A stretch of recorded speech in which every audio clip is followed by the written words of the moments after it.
RT admission 2025-26ची जी list आहे ही लागलेली आहे आणि ज्यांचे नंबर लागलेले आहेत त्यांना SMS-सुद्धा गेलेले आहे। आणि आता पुढील प्रोसेस काय असणार आहे आपण या व्हिडिओमध्ये संपूर्ण अपडेट चेक करणार आहे। आणि तुम्हाला हमीपत्र, त्यानंतर ॲडमिट कार्ड आणि डॉक्युमेंट्स घेऊन तुमचा जिथे नंबर लागला आहे तिथे तुम्ही कॉन्टॅक्ट करू शकता आणि त्यांच्यामार्फत जेही अपडेट असेल म्हणजे जेही तुमचं एज्युकेशन ऑफिस असेल तिथे जाऊन तुम्हाला संपूर्ण डॉक्युमेंट व्हेरिफिकेशन करायचं आहे। तर संपूर्ण अपडेट आपण या व्हिडिओमध्ये बघणार आहे, तर व्हिडिओ शेवटपर्यंत बघा। आणि RT बद्दल संपूर्ण अपडेट तुम्हाला आपल्या यूट्यूब चॅनलवर उपलब्ध करून देण्यात येणार आहे, त्यासाठी आपल्या चॅनलला सबस्क्राईब करा। तर बघू शकता अशा प्रकारे भरपूर पालक वर्गांना मेसेज आलेले असेल ज्यांच्या मुलांचा नंबर सिलेक्ट झालेला आहे। यामध्ये तुमचा ॲप्लिकेशन नंबर, त्यानंतर स्कूलचे नावसुद्धा आलेले आहे। तर ज्यांचेही नंबर लागले आहे त्यांचे सर्वप्रथम अभिनंदन, आणि ज्यांचे नंबर लागले नसेल त्यांनी एकदा वेटिंग लिस्ट चेक करा, वेटिंग लिस्टमध्ये सुद्धा तुमचे नाव असू शकतात। तर सर्वप्रथम तुम्हाला डॉक्युमेंट्स कोणते न्यायचे, तर साईडवर आल्यानंतर तुम्हाला एक हमीपत्र घेऊन जायचं आहे। तर हमीपत्र मिळणार कुठं, तर बघू शकता साईडवर आल्यानंतर सेकंड नंबरचं जे ऑप्शन आहे इथे तुम्हाला सेल्फ डिक्लेरेशन म्हणजे हमीपत्र।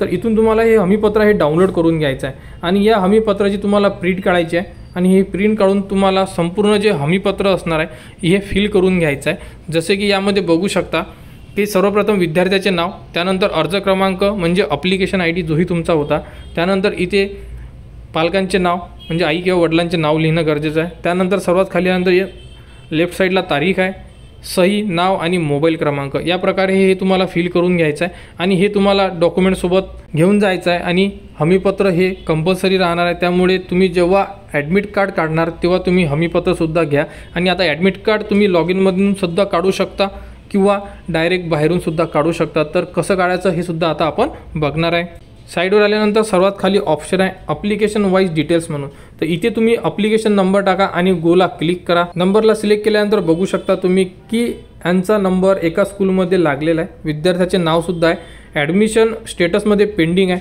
कारण की अजूनपर्यंत त्यांनी प्रवेश घेतलेला नाही आहे, त्यामुळे अशा प्रकारे तुम्हाला ऑप्शन आणि इथे तुम्ही बघू शकता ॲडमिट कार्डचं ऑप्शन दिलेलं आहे। तर इथून तुम्ही व्ह्यू अँड प्रिंटचं ऑप्शन जर केलं तर तुम्ही तुमचं ॲडमिट कार्ड म्हणजे तुमच्या मुलाला जे स्कूल मिळालेलं आहे त्यांच्यासाठी जे ॲडमिट कार्ड RT कडून मिळालेलं आहे ते तुम्ही इथून डाउनलोड करू शकता। तर अशा प्रकारे हे ॲडमिट कार्ड असणार आहे। ॲडमिट कार्डमध्ये संपूर्ण इन्फॉर्मेशन देण्यात आलेली आहे, यामध्ये काही सूचना दिलेल्या आहेत, तर पालकवर्गांना यामध्ये दिलेल्या सूचना एकदा वाचून घ्यायच्या आहे। आणि यामध्ये तुम्ही जेही डॉक्युमेंट्स फॉर्ममध्ये सांगितलेलं आहे की आमच्याकडे हे डॉक्युमेंट्स आहे, ते डॉक्युमेंट्स तुम्हाला व्हेरिफिकेशनच्या वेळेस द्यायचे आहे। तर यामध्ये नेमकी कोणकोणती अपडेट दिली आहे आपण बघू शकता। तर सर्वप्रथम जे डॉक्युमेंट्स कोणकोणते दिले आहेत बघा, यामध्ये ॲड्रेस प्रूफ, त्यानंतर बर्थ सर्टिफिकेट आणि कास्ट सर्टिफिकेट हे डॉक्युमेंट्स तुम्हाला तुमच्या स्कूलला द्यायचे आहे।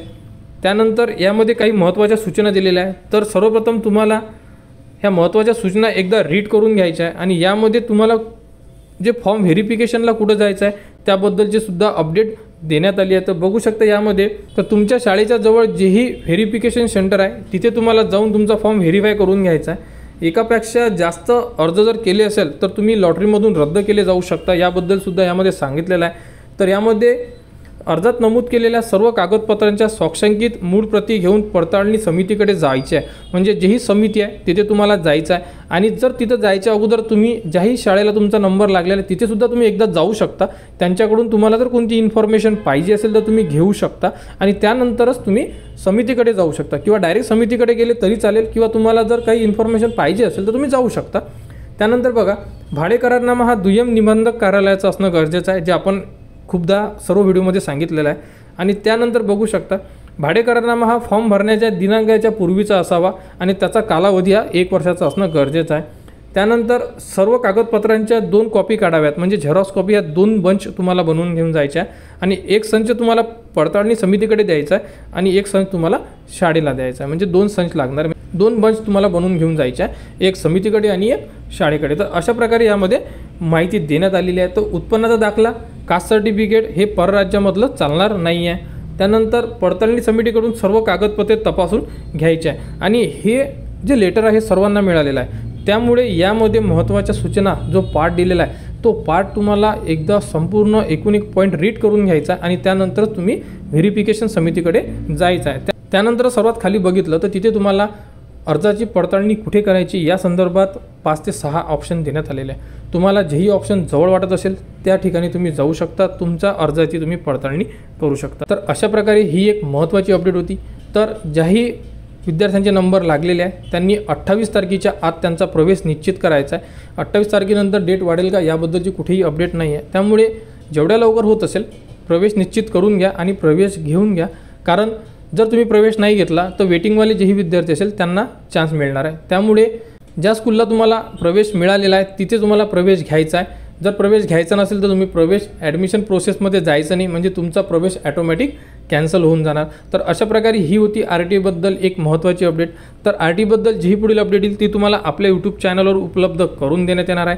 त्यासाठी आपल्या चॅनलला सबस्क्राईब करा व हा व्हिडिओ इतरांपर्यंत शेअर करा।